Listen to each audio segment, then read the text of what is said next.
इस कहानी के सभी पात्र और घटनाएं काल्पनिक हैं, जिसका किसी भी व्यक्ति या घटना से कोई संबंध नहीं है। यदि किसी घटना के साथ इसकी समानता होती है, तो इसे मात्र एक संयोग कहा जाएगा।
दिग दिगंत और अनंत तक गूंजायमान है। ब्रह्मनाद है विधि का वो अटल विधान है।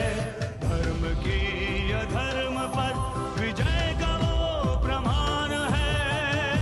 जायमान है वो अटल विधान है। विजय का वो प्रमाण है। ब्रह्मांड का महान योद्धा आर्यमान है।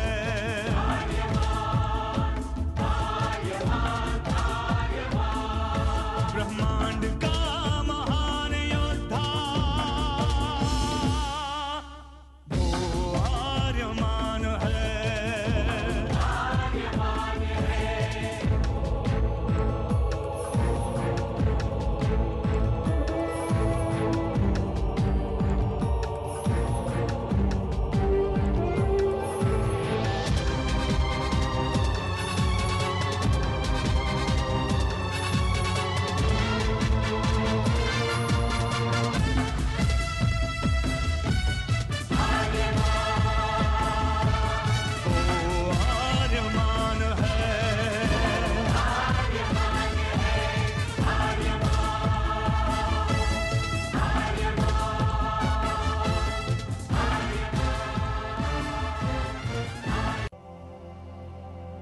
अनंत असीम ब्रह्मांड, अद्भुत, विशाल, विराट, जहां असंख्य आकाश गंगाएं प्रतिक्षण बनती रहती हैं, मिटती रहती हैं।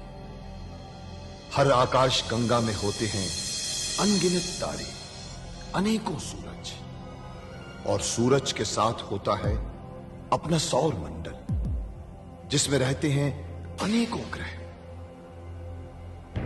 न जाने कितने सूरज चमके और बुझ गए, न जाने कितने तारे चमके और खो गए, न जाने कितने ग्रह, कितनी पृथ्वियां, कितनी सभ्यताएं बनी, बढ़ी और खो गई समय की इस अनंत धारा में। इन्हीं अनजानी परंतु अमर गाथाओं में से एक है महागाथा ब्रह्मांड के योद्धा आर्यमान की। बहुत समय पहले पृथ्वी से लाखों प्रकाश वर्ष दूर आर्याना आकाश गंगा में एक ग्रह था, थार।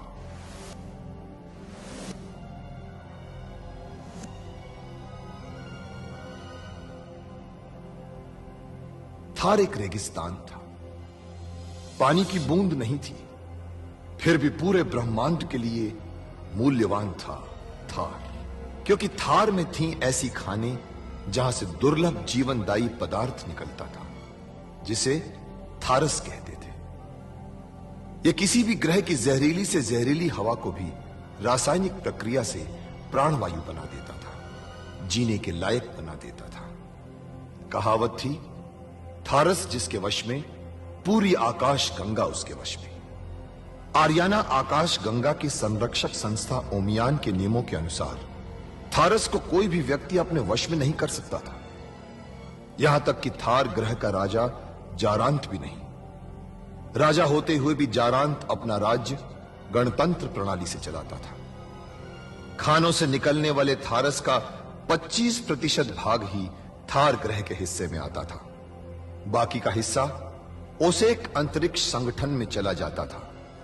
ओसेक आरियाना आकाश गंगा के व्यापारियों का संगठन था और जिसका संचालन अंतरिक्ष में बनाए गए एक कृत्रिम ग्रह ओसेक से होता था। मगर ओसेक संगठन में कई व्यापारी ऐसे भी थे जो अति महत्वाकांक्षी थे, जो पूरे ब्रह्मांड में अपना आधिपत्य स्थापित करना चाहते थे। परंतु जब तक ओमियान था तब तक कोई कुछ नहीं कर सकता था। ओमियान अंतरिक्ष के लोगों की संरक्षक संस्था थी, जो अंतरिक्ष के निवासियों के हितों का पूरा ध्यान रखती थी और अपनी शांति सेना के द्वारा संपूर्ण ब्रह्मांड में शांति और व्यवस्था बनाए रखती थी। इसी ओमियान संस्था का अध्यक्ष था महान होशिंग। होशिंग जिस ग्रह पर रहता था उस ग्रह का नाम था कुरुक्षेत्र, जहां आज छिड़ी हुई है एक महाजंग।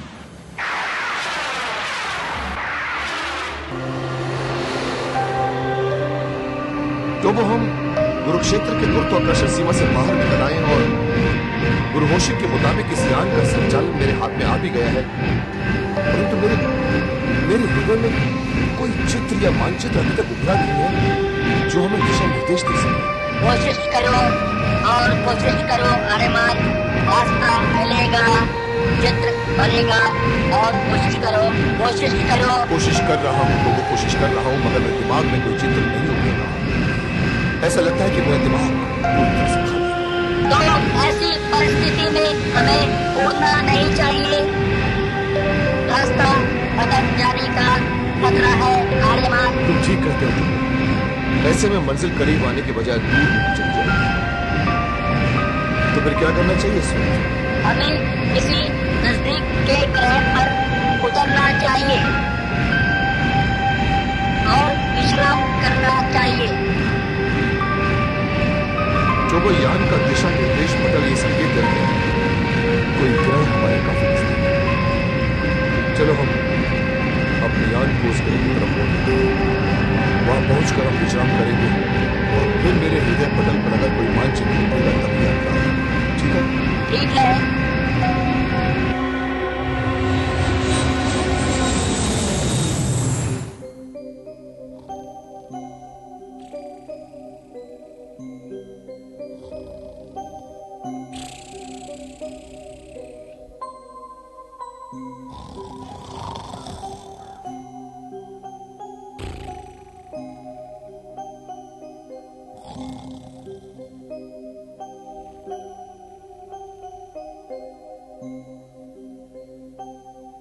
सावधान, मैं सकेत के राजकुमार वीनू का अंगरक्षक बोल रहा हूँ। जीपू,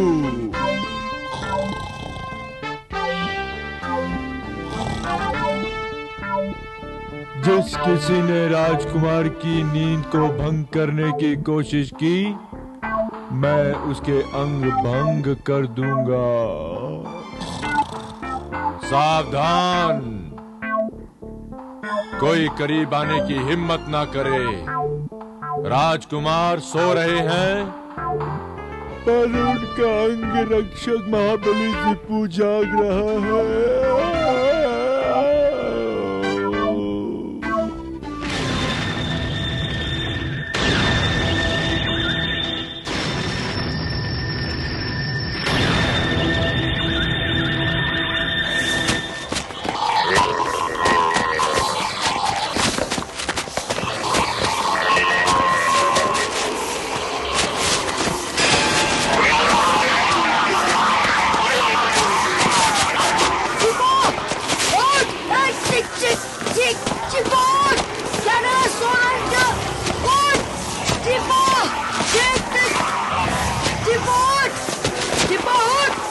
जीपू जाग रहा है, राजकुमार सो रहे हैं। जीपू, वहाँ सो रहा है तू मेरा अंगरक्षक है, कुछ तो कर मूर्ख। उठ जीपू।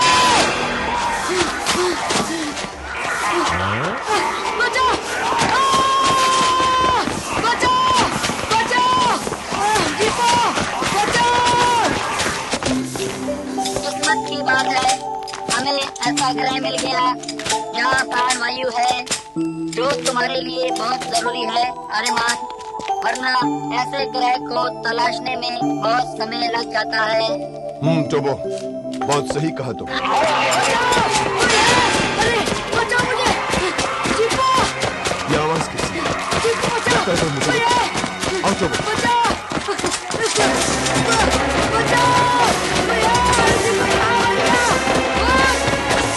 अरे कोई है! अरे कोई है! अरे मेरे स्वामी को बचाओ! अरे मेरे राजकुमार को बचाओ!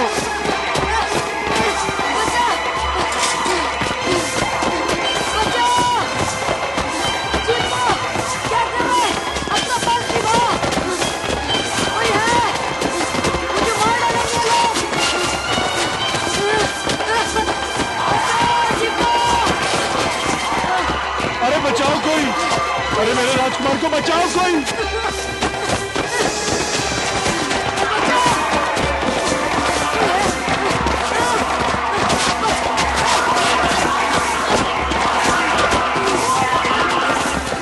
अरे कोई बचाओ मेरे स्वामी को!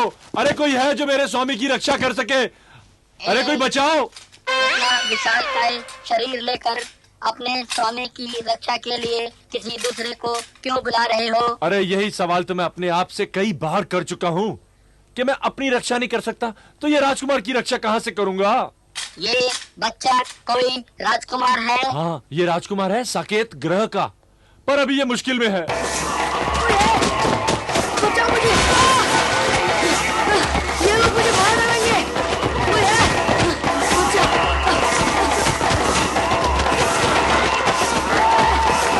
बचाओ! ये लोग नहीं! चिप्पो! अचार मर गया!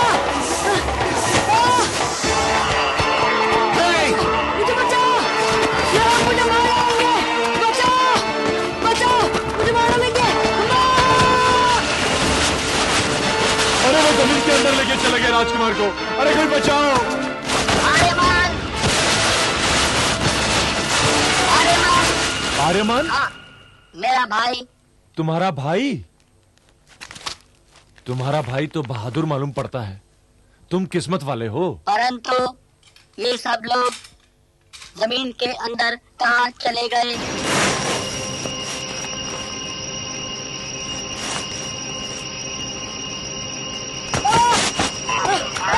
छोड़ना मुझे! कौन है तुम लोग? मुझे क्यों पकड़ रहे हो यहाँ पे? क्या चाहते हो मुझसे? छोड़ो! कोई है? बचाओ!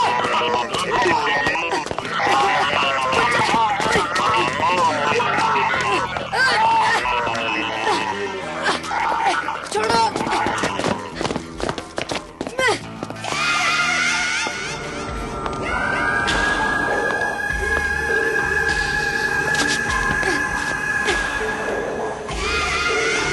छोड़ो मुझे! ये बच्चा ये क्या? सिर्फ बच्चा इस ग्रह के सारे मामले खत्म हो गए हैं। तो हमें ये ग्रह छोड़कर दूसरे ग्रह पर जाना चाहिए, लेकिन इस बच्चे का क्या करें? ये बच्चा हमारे किसी काम का नहीं है, इसे फेंक दो। सरदार, मेरा एक सुझाव है। ये बच्चा मुझे एक राजसी खानदान का लगता है। अगर हम इसे काट कर इसकी लाखों कोशिकाओं को अपने ग्रह के हर दंपत्ति में बांट दें, तो जो हमारी नस्लें रुक गई थी और जनसंख्या कम होने का जो खतरा पैदा हो गया था, वो सब टल जाएगा और हमारी नस्लें फिर से बढ़ना शुरू हो जाएंगी। ठीक है, तो इसे महायंत्र में डालकर इसे लाखों टुकड़ों में बांट दो।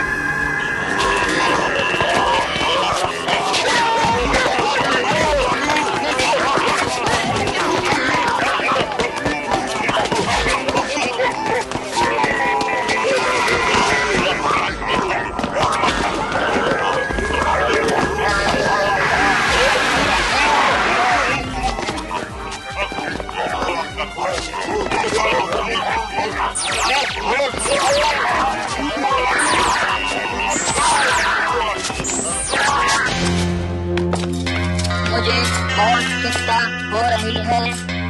पता नहीं वहाँ क्या बीत रही होगी आर्यमान पर।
अरे विनू, विनू मेरा राजकुमार। आर्यमान, नौजवान, आपका बहुत बहुत धन्यवाद। आपने मेरे स्वामी के प्राणों की रक्षा की है। वो तो ठीक है, मगर आप लोग हैं कौन और यहाँ कर क्या रहे हैं आप लोग? हम किस्मत के मारे हैं। मैं साकेत ग्रह का राजकुमार विनू और ये मेरा अंगरक्षक जीपो है। तो ये अंगरक्षक नाम के लिए, पर किसी अरे काम का नहीं राजकुमार, है। क्या मैं आ रहा था उधर, क्या बात कर रहे हैं? मेरी जान नहीं मेरी बचा बात तो सकते सुनिए, तो मैं आ रहा अंगरक्षक था क्यों उधर। बना? हाँ। तो फिर आया क्यों नहीं मुझे बचाने? ठीक है, आप लोग बातें बाद में कर सकते हैं। ये जगह सुरक्षित नहीं है, हमला कभी भी हो सकता है। हम लोग यहाँ से निकलते हैं, रास्ते में बात करेंगे। आइए।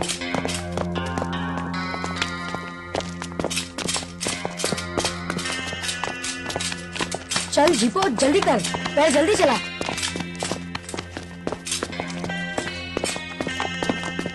जल्दी चलिए, जल्दी चलिए।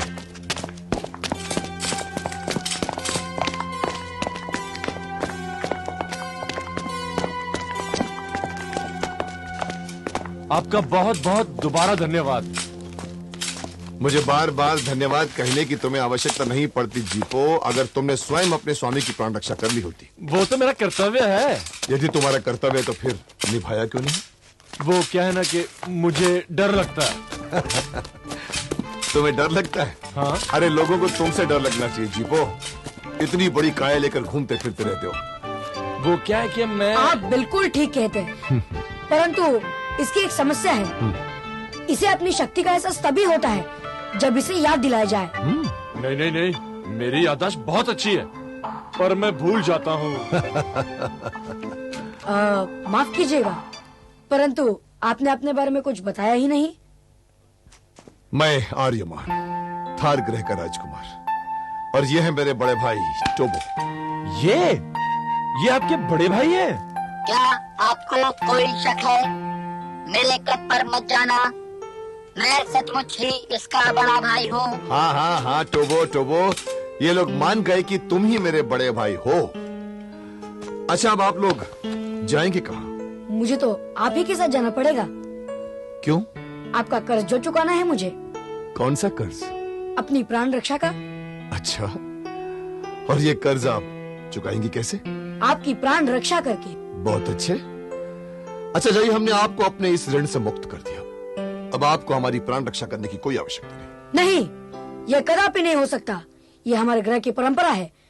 प्राण बचाने का ऋण केवल प्राण बचाकर ही चुकाया जा सकता है। ये सच है। एक बार मेरे किसी ने प्राण बचाए थे। उसका ऋण चुकाने के लिए मुझे सालों तक उसकी प्रतीक्षा करनी पड़ी थी। अच्छा, फिर क्या हुआ? तुमने वो ऋण चुकाया? नहीं, मेरे ऋण चुकाने से पहले ही वो अच्छा हुआ जीपो, तुम इस मुसीबत से बच गए। आओ टोबो। देखो विनू, मेरा रास्ता संकटों से भरा हुआ है। अच्छा यही होगा कि तुम कोई और रास्ता तलाश करो। ये ठीक कहते हैं। मुझे बहुत डर लगता है। पता नहीं मेरे माँ बाप ने मुझे ये अंग रक्षा के काम में कैसे डाल दिया। मैं तो अपनी रक्षा नहीं कर सकता, मैं दूसरों की रक्षा क्या करूंगा? बंद कर। मैं तेरे लिए अपने ग्रह की परंपरा नहीं तोड़ सकता।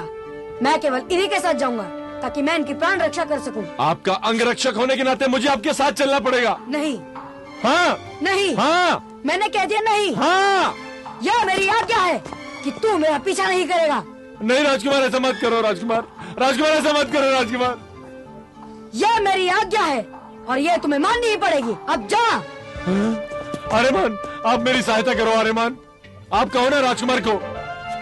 युवराज विनू, आप इन्हें क्षमा कर दीजिए और अपनी आज्ञा वापस ले लीजिए। ठीक है। धन्यवाद आर्यमान, धन्यवाद। आपने मेरे ऊपर अपने उपकार का एक ऋण और बढ़ा दिया। अब तो मेरे ऊपर दो ऋण हो गए। मैं कैसे चुका पाऊंगा 2 ऋण? परंतु आर्यमान, मैं इसे केवल एक ही शर्त पे क्षमा कर सकता हूँ। कौन सी शर्त? यही कि जब तक मैं आपके प्राण बचा न लूं और अपना कर चुका न दूं, आप मुझे अपने साथ रहने दोगे। ठीक है, आओ टोबो, आओ।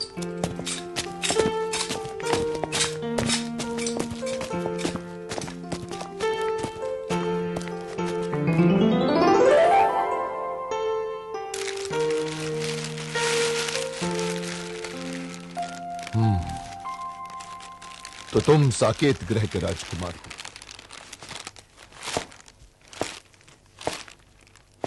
तो फिर अपने ग्रह से इतनी दूर यहां पर क्या कर रहे हो? एक दिन मेरे चाचा लोखान ने मेरे माँ बाप को मरवा दिया और मेरे राज्य साकेत पर अपना अधिकार कर लिया।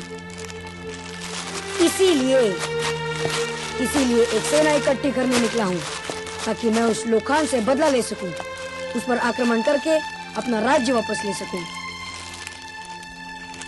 अभी तुम बहुत छोटे हो, इतना बड़ा काम कर पाओगे तुम? मैं छोटा जरूर हूँ, मगर मेरे इरादे छोटे नहीं हैं। मैं अपनी माँ बाप की मौत का बदला उस लोखान से जरूर लूंगा। तुम्हारे चाचा लोखान ने तुम्हारे पिता को कैसे मरवाया? एक दिन उस दुष्ट चाचा ने मेरे पिताजी से कहा कि थारस का व्यापार एक बहुत ही फायदेमंद धंधा है और इसलिए उसे एक महासंघ में नारद से मिलाने के लिए वो मेरे माँ बाप को लेकर गया। और कुछ ही दिनों बाद वो अकेला लौट आया। मुझे बाद में पता चला कि उसने मेरे माँ बाप को मार दिया था। मेरे राज्य पर भी अधिकार कर लिया उसने और कुछ ही दिनों बाद मेरे राज्य में दास प्रथा भी शुरू कर दी। जब मैंने विरोध किया तो उसने मुझे भी मारना चाहा और इसीलिए मैं अपने अंगरक्षक जीपो को यहाँ लेकर आया इस ग्रह पर। और रास्ते में आते आते मेरा अंतरिक्ष यान भी ध्वस्त हो गया।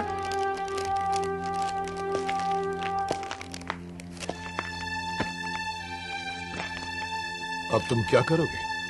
मैं सेना इकट्ठी करूंगा और अपना राज्य वापस लूंगा। लेकिन कैसे? कहीं कोई बात हुई? अभी तो सिर्फ आप ही मिले हैं मुझसे और आपने तो अपने बारे में कुछ भी नहीं बताया मुझे।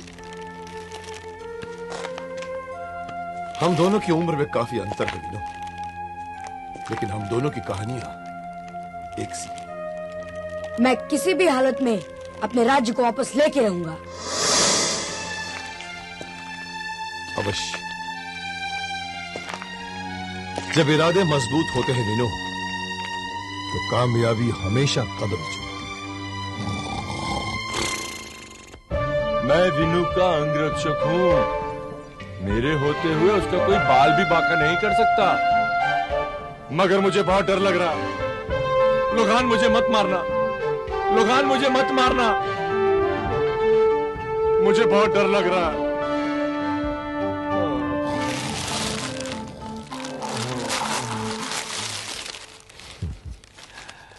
चलो विनू, रात बहुत हो चुकी है, जाओ तुम भी जाकर आराम करो। और आप? मैं तुम दोनों की हिफाजत के लिए